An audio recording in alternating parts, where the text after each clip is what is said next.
And Natalie, we have some indications now of why the effort by authorities, including a SWAT team at the Westin Copley Hotel in Boston, may have wound up inconclusively. We have indications out of Rhode Island that authorities have stopped an Amtrak train near Providence. Broadcast reports are telling us there may be a suspect or suspects on board who eluded authorities in that Boston part of the investigation. The streets near the train station now, we're told, have been cordoned off. The terminal was evacuated about 2 p.m. That's less than an hour ago. It's not immediately known where the train was headed, and there's no official confirmation on why the train was stopped, but we are getting a hint there of why the SWAT team operation at the Westin Copley Hotel less than a couple of hours ago ended up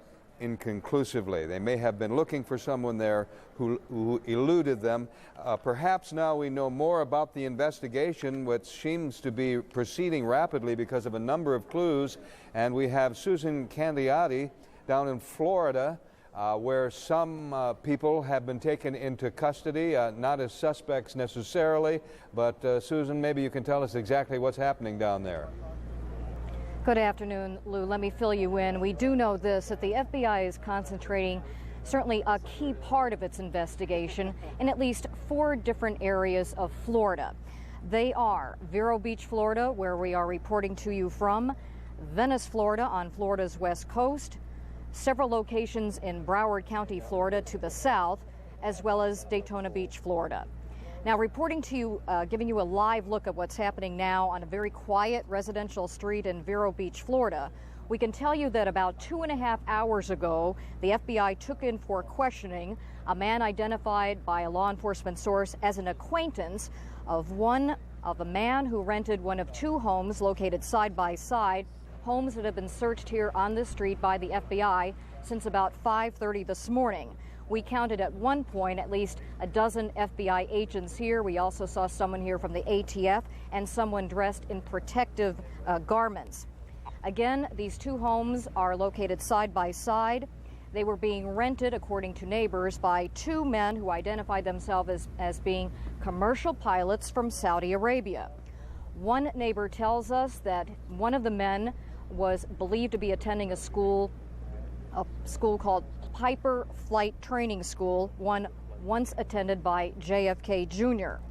Also, a neighbor tells us that one of the 2 homes was being rented by a family, a man, a woman, and at least 3 children who moved out over the weekend.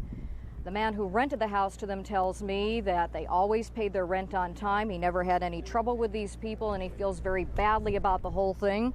We do know that at least one man was still living at one of the homes located next door. The FBI showed up at 5:30 this morning, pounding on doors, telling people they had to evacuate because of a possible bomb. Apparently none was found. Here's what one of the neighbors had to say about the neighbor next door. My son played with their kids down the road, but I never met the parents. They were, stayed inside pretty much. Or I waved to them. They were very friendly. They waved, every time they passed by or whatnot. So this is a couple? It was a family, yes. Family with how many children? 4, I believe. Lou, we've run out of time, but when you come back to us, we will tell you about additional information of searches going on in other parts of Florida. Back to you. All right, Susan Candiotti in Vero Beach.